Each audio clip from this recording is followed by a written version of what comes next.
নমস্কার দর্শক বন্ধুরা, রাখি রান্নাঘরে আপনাদের স্বাগত জানাচ্ছি। আজকে দেখাবো নিম বেগুনের রেসিপি। তার জন্য নিম পাতাটাকে ধুয়ে পরিষ্কার করে নিয়েছি।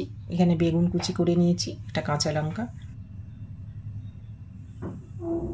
কড়াতে সর্ষের তেল গরম করে নিলাম, তেলটা একটু নাড়িয়ে নিই।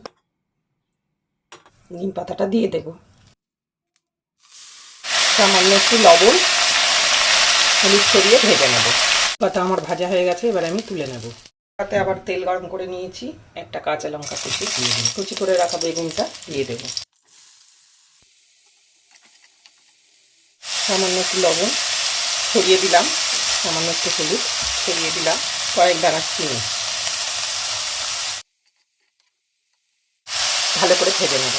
আমার এই রেসিপিটি যদি আপনাদের ভালো লেগে থাকে, চ্যানেলটিকে সাবস্ক্রাইব করার অনুরোধ রইল। বেল আইকনটি টিপে দেবেন, যাতে করে আমি নতুন কোনো রান্নার ভিডিও দিলে নোটিফিকেশান সবার আগে আপনার কাছে পৌঁছে যায়। লাইক, শেয়ার, কমেন্ট করবেন। ভিডিওটি দেখার জন্য ধন্যবাদ। ভালো থাকবেন, সুস্থ থাকবেন।